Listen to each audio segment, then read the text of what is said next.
ఆనందలహరి 4వ శ్లోకం.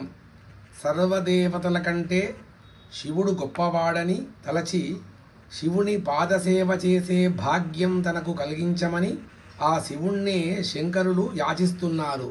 సహస్రం వర్తంతే జగతి విభుదాః క్షుద్రఫలదాః న మన్యే స్వప్నే వా తదనుసరణం తత్కృతఫలం హరిబ్రహ్మాదీనామపి నికటభాజామసులభం చిరం యాచే శంభో శివ తవ పదాంభోజ భజనం. ఓ శంభు మహాదేవ, జగత్తులో స్వల్పమైన ఫలమునిచ్చే దేవతలు ఎందరో ఉన్నారు.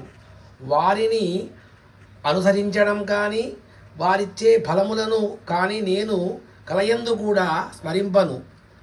ఎల్లప్పుడూ నీ సన్నిధానంలోనే ఉండే విష్ణుమూర్తి, బ్రహ్మ వంటి దేవతలకు కూడా దొరకని నీ పాద సేవను శాశ్వతంగా వేడుకుంటాను. మిమ్మల్ని పదే పదే వేడుకుంటున్నాను. ఇతర దేవతలు క్షణికములైన భోగాది ఫలములు ఇస్తారు. నీ ఒక్కడివే పునరావృత్తి రహిత శాశ్వత శివదాజ్యాన్ని ఇస్తావు. అందుచేత వారిచ్చే ఫలములు కొరక నీ పాదపద్మములను సేవనే నేను సదా యాచిస్తున్నాను.